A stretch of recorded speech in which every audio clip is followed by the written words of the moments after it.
नमस्कार, मैं हूं आशीष चित्रांशी और आप देख रहे हैं द न्यूज लॉन्चर।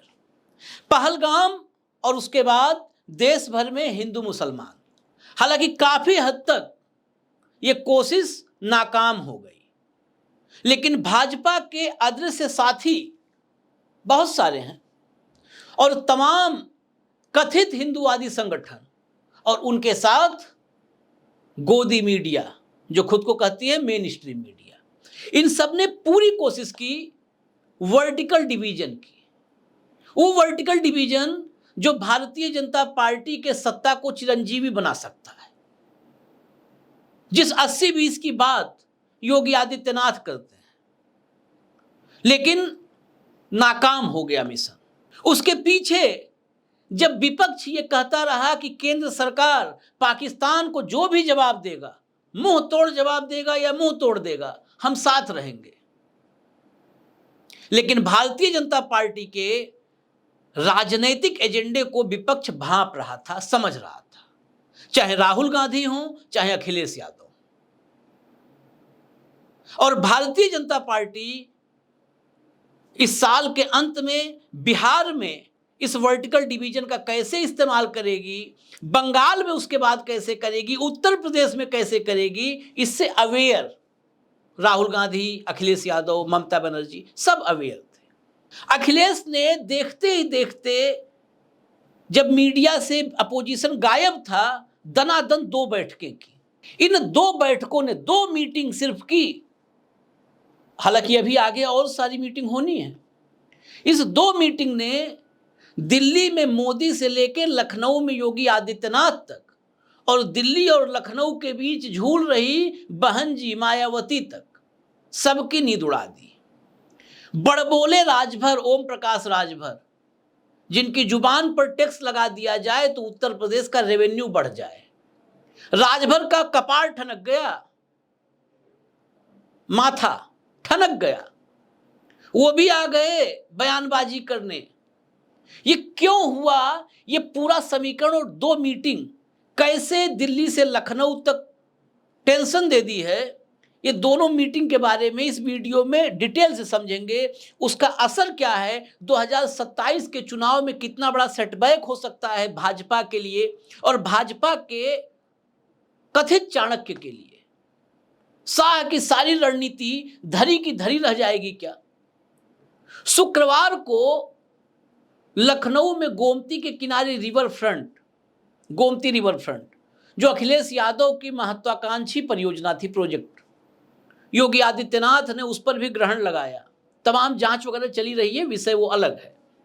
उसी रिवर फ्रंट पर एक बैठक की, ये फर्स्ट स्टेप है। अभी सेकंड बैठक के बारे में इसके बाद बताएंगे। वो बैठक राजभर समाज के लोगों के साथ थी, तमाम राजभर नेताओं के साथ, राजभर समाज के लोगों के साथ थी। राजभर समाज उत्तर प्रदेश में पिछड़ों में करीब करीब 4% है।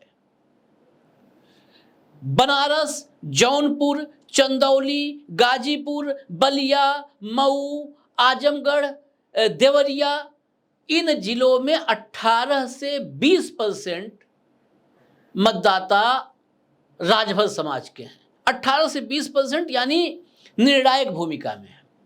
उसके बाद आप आइए, श्रावस्ती, अंबेडकर नगर, अयोध्या, बस्ती, संत कबीर नगर, कुशीनगर, गोरखपुर, इन सारे जिलों में, सिद्धार्थ नगर, इन सारे जिलों में और भी 2-4 जिले हो सकता है छूट गए हों, करीब 10% राजभर मतदाता हैं।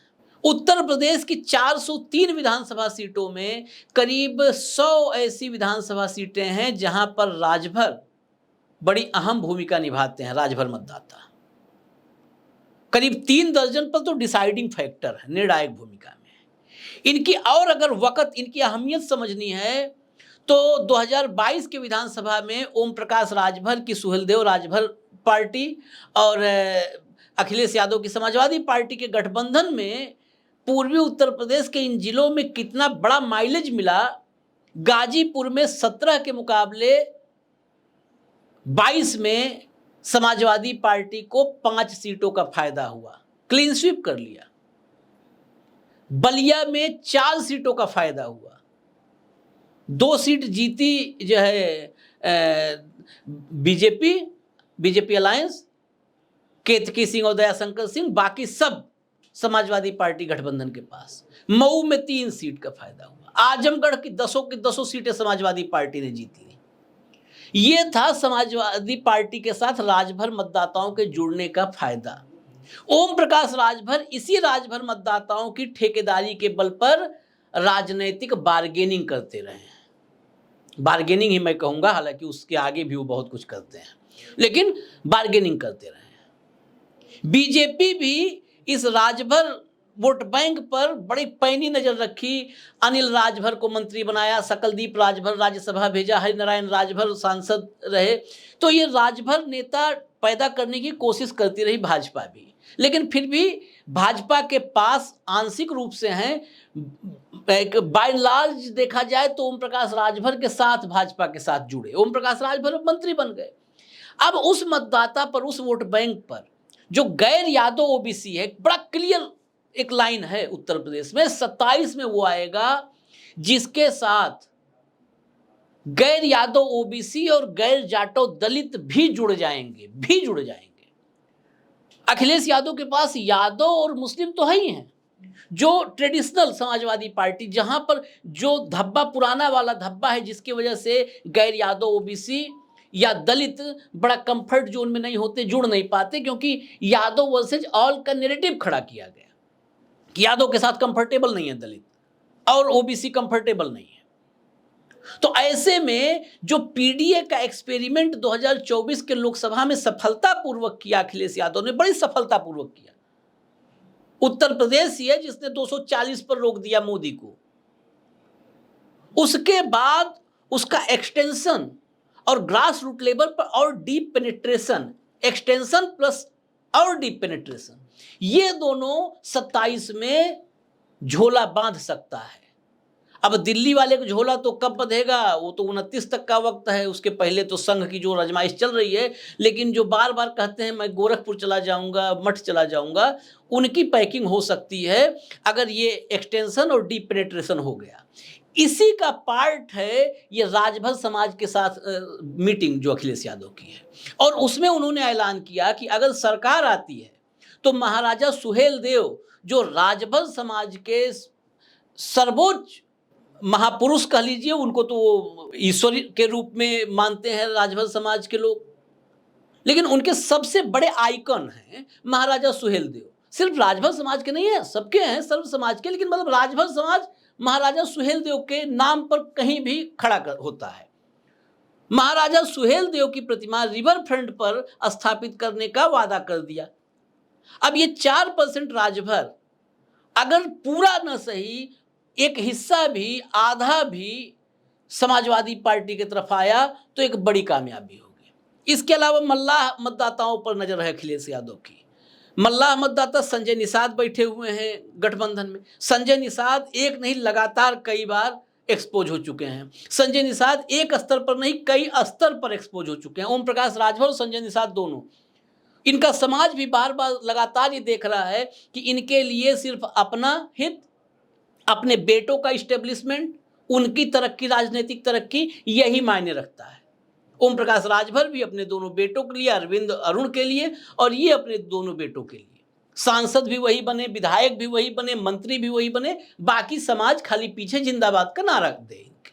तो मल्लाह समाज पर, निषाद समाज पर। इसके अलावा एक बड़ा महत्वपूर्ण है नोनिया समाज। लोनिया भी बोलते हैं, चौहान भी बोलते हैं। ये भी अति पिछड़ा वर्ग में आता है उत्तर प्रदेश में। शनिवार को इस नोनिया समाज के साथ अखिलेश यादव ने मीटिंग की। शुक्रवार को राजभर समाज के साथ, शनिवार को नोनिया समाज के साथ मीटिंग की। अब नोनिया समाज की बात अगर करें तो बुंदेलखंड और पूर्वी उत्तर प्रदेश में ये 2 इलाकों में बहुत अच्छी खासी इनकी तादाद है, अच्छी खासी संख्या है। ये करीब करीब 50 लाख के आसपास मतदाता हैं, ये कुल आबादी नहीं बता रहा हूँ, 50 लाख के आसपास नोनिया मतदाता हैं। 50 लाख मतदाता बहुत होते हैं, 40-50 लाख मतदाता तो नए नए वोटर लिस्ट में जुड़ते हैं तो बीजेपी का स्ट्राइक रेट 80% पहुंच जाता है। तो आप समझ लीजिए 50 लाख का क्या महत्व होगा। इस 50 लाख को ही साधने के लिए, नोनिया मतदाताओं को साधने के लिए दारा सिंह चौहान इसी समाज से आते हैं, जिनको बीजेपी ने अपने साथ लाया, फिर चुनाव मैदान में उतारा।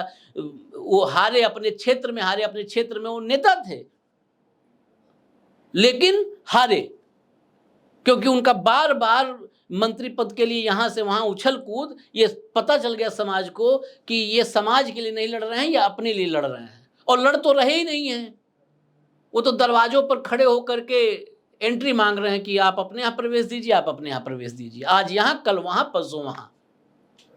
तो नोनिया समाज के साथ भी मीटिंग की। अब ये जो मिशन अभी शुरुआत है, अगर इसी तरह बिंद, केवट, मल्लाह, निषाद, ये खैर ये सारा एक ही उसमें है, एक समूह है। उसके बाद ये नोनिया हो गए, राजभर हो गए, मौर्य हो गए, कुशवाहा हो गए, कुर्मी 2024 के लोकसभा चुनाव से ही बड़ी संख्या में जुड़ चुका है। तो इन जातियों के आने से भारतीय जनता पार्टी का एक बड़ा वोट बेस जो सत्ता में उनको लाया 17 और 22 में, वो खिसक जाएगा, सबसे बड़ा डेंट होगा। दूसरी बात, उत्तर प्रदेश में सत्ता के लिए मैंने जैसे कहा कि गैर यादव ओबीसी और गैर जाटो दलित, ये जुड़ना जरूरी है। बहन जी के बारे में ये नैरेटिव अखिलेश यादव ने तो बार बार बताया ही, लेकिन ये नैरेटिव बन चुका है। कुछ मतलब बिल्कुल वो लोग जो हार्डकोर जुड़े हुए हैं किसी न किसी वजह से खास, उनको छोड़ करके ये नैरेटिव बन चुका है कि बहन जी बी टीम के रूप में अब काम कर रही हैं। और जाटो मतदाता बहन जी के साथ इंटैक्ट रहा। हालांकि इस बार जाटो मतदाता भी खिसका। जाटो जो है संभवतः 4 जाटो को टिकट दिया था अखिलेश यादव ने, तो जाटो भी थोड़ा सा दर का है, खिसका है। उसके बाद दूसरा दलितों में पासी मतदाता, पासी में इंद्रजीत सरोज जो कांसीराम साहब के साथ काम करते थे, बीएसपी के सब मतलब रीढ़ थे, तो इंद्रजीत सरोज साथ में है। इंद्रजीत सरोज से लेकर DS4 और बीएसपी का जो मूवमेंट था, उसमें इंद्रजीत सरोज से लेकर दद्दू प्रसाद तक सब जो है अब समाजवादी पार्टी में है। दलित नेता अखिलेश यादव के साथ हैं इंद्रजीत सरोज पासी समाज के बड़े नेता हैं। अवधेश प्रसाद पासी, अवधेश पासी अयोध्या से जीत के आए, पासी समाज के नेता हैं। पासी 2024 के लोकसभा में समाजवादी पार्टी की तरफ मोबिलाइज हुए। गैर पासी, गैर जाटो दलित वो भाजपा के साथ चले गए थे। अब उन पर भी टारगेट है। और मायावती की यही बड़ी चिंता है कि मायावती की चिंता अकेली नहीं है, मायावती की चिंता ज्वाइंट है। जो टेंशन अमित शाह की है वो मायावती की चिंता है, क्योंकि मायावती के सामने टास्क ही है कि दलित वोट जो समाजवादी पार्टी की तरफ मोबिलाइज हो रहा है, खिसक रहा है, उसको रोके, वापस लाएं और मुस्लिम वोटों में सेंधमारी करें। ये दोनों मोर्चों पर मायावती की विफलता मायावती के लिए भी टेंशन है, क्योंकि वो टास्क नहीं पूरा कर पा रही है, और अमित शाह के लिए भी टेंशन है कि अगर सफलतापूर्वक ये काम अखिलेश यादव ने किया तो 2027 में विदाई तय है। तो ये पूरा जो समीकरण बन के सामने अभी आ रहा है 2 मीटिंग के बाद से ही, और उसके बाद जो ओम प्रकाश राजभर की बौखलाहट है, जो हमने कहा ना कपार ठनक जाना, वो कपार ठनका कि वो पूरी तरह से अब वो जातीय जनगणना से लेकर के हर मामले पर उनके पास और कोई बात नहीं करने के लिए है, और कोई मुद्दा नहीं है, कोई विषय नहीं है। अखिलेश यादव सब में, जैसे प्रधानमंत्री हमारे नरेंद्र मोदी, ये सब लोग एक एक आर्टिकल चुन लेते हैं, मतलब एक एक किरदार चुन लेते हैं। जैसे इनके लिए कुछ भी हो, या अंधभक्तों के लिए वो नेहरू, सीधा नेहरू पे जाते हैं, सीधा नेहरू। कौन जिम्मेदार? नेहरू जिम्मेदार। एक आध ने तो राजनाथ सिंह के पुत्र हैं, उन्होंने पहलगाम के लिए भी नेहरू को जिम्मेदार बता दिया, पंकज सिंह, नोएडा वाले विधायक जी। तो वैसे ही ओम प्रकाश राजभर इस कदर बौखलाए हुए हैं राजभर समाज की मीटिंग के बाद से, शुक्रवार के बाद से, कि वो अब हर चीज के लिए जिम्मेदार अखिलेश यादव को बता रहे हैं। जातीय जनगणना नहीं हो पाई, अखिलेश यादव जिम्मेदार। आरक्षण नहीं मिल पाया प्रमोशन में, अखिलेश यादव जिम्मेदार। और अखिलेश यादव समानांतर एक काम और कर रहे हैं, ये जो अति पिछड़ी जातियां हैं, अति पिछड़ी या गैर यादव ओबीसी हैं, इनको जोड़ने के लिए उन्होंने एक और अभियान चला रखा है। वो हर दिन दूसरे दिन एक आध किसी जिले का उठा के रैंडम किसी थाने सूची जारी कर देते हैं कि जरा देखिए इंस्पेक्टर से लेकर के यहाँ के जो है मतलब थानेदार से लेकर चौकीदार तक किस जाति के हैं। तो वो जो विपक्ष 17 के बाद 18 से ही आरोप लगाना शुरू कर दिया था, और जो तमाम समीक्षक विश्लेषक भी जिस आरोप पर सहमत नजर आते हैं, उस आरोप को और गहरे तक उत्तर प्रदेश में बिठाना चाहते हैं कि उत्तर प्रदेश में सिर्फ और सिर्फ ठाकुरों की सरकार है। ये इस्टेब्लिश करके बाकी जो पिछड़ी जातियां हैं उनका और मजबूत लामबंदी उनकी समाजवादी पार्टी के साथ अखिलेश यादव कर सकते हैं। तो ये मीटिंगों का सिलसिला अभी शुरू हुआ है, 27 में अभी वक्त है, लेकिन राजनीति में वक्त गुजरते वक्त भी नहीं लगता है, और झोला उठाने में तो पता ही नहीं चलता है कब 10 साल हो गए, कब 2 कार्यकाल हो गया। हालांकि 2 कार्यकाल पूरा करने की तरफ अग्रसर हैं योगी आदित्यनाथ, तो इसके लिए तो बधाई ही दे सकते हैं, लेकिन जो चल रहा है उसमें योगी आदित्यनाथ भी असहज हैं।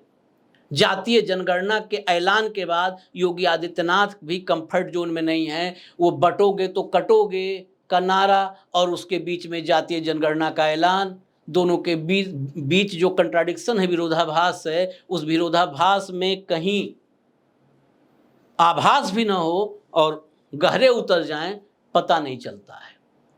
तो फिलहाल उत्तर प्रदेश की सियासत में दिल्ली के शोरगुल और दिल्ली की मीडिया के शोरगुल के बीच में उसके पीछे काफ़ी कुछ घटित हो रहा है, उस पर भी निगाह रखिए, हमारे साथ बने रहिए। और एक निवेदन आपसे है कि उत्तर प्रदेश न्यूज़ लॉन्चर का जो उत्तर प्रदेश वाला चैनल है यूपी यूके, उसको आप लोग जरूर सब्सक्राइब कीजिए, ज़्यादा से ज़्यादा सब्सक्राइब कीजिए, उसको इतना स्ट्रेंथ दे दीजिए कि जिस दिन भी हमारे मुख्य चैनल पर कोई बुरी नज़र डाले, क्योंकि ये दौर है चैनलों को बंद करवाने का।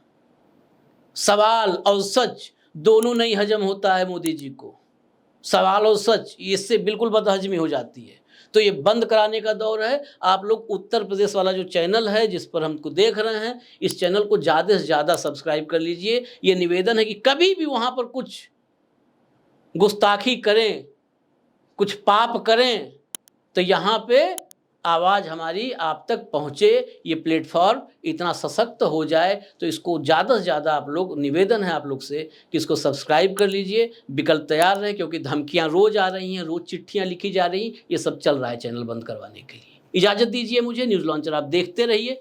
नमस्कार।